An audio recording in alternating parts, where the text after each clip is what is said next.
किसी ने सच ही कहा है कि एक बहू को हमेशा अपनी सास माँ माननी चाहिए। चलो ये बात तो एकदम अच्छी है। पर किसी ने ये भी कहा है कि एक सास को अपनी बहू को अपनी बेटी मानना चाहिए।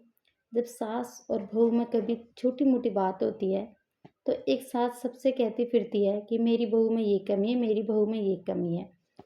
तो अगर एक बहू अगर यही बात अगर सबसे कहती रहे कि मेरी सास ऐसी है, मेरी सास ऐसी है, तो आप ये बताइए बहू और सास का रिश्ता फिर कैसा होगा?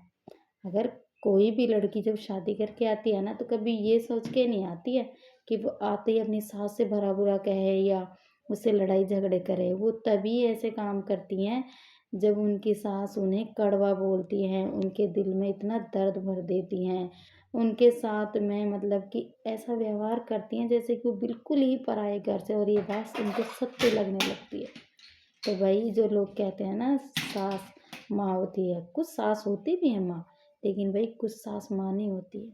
ये तो मैंने देख लिया, अपनी माँ अपनी होती है, जो जन्म देती है, जो दर्द सहती है ना वो अपनी होती है। सास कभी माँ नहीं बन सकती है। कुछ सासें होंगी जो माँ है, भाग्यशाली है वो बहू है, जो ऐसी सास उनको मिली है। अगर आपको मेरी बात अच्छी लगी हो तो लाइक, सब्सक्राइब ज़रूर करें। कुछ लोगों को तो बिल्कुल भी अच्छी नहीं लगेगी।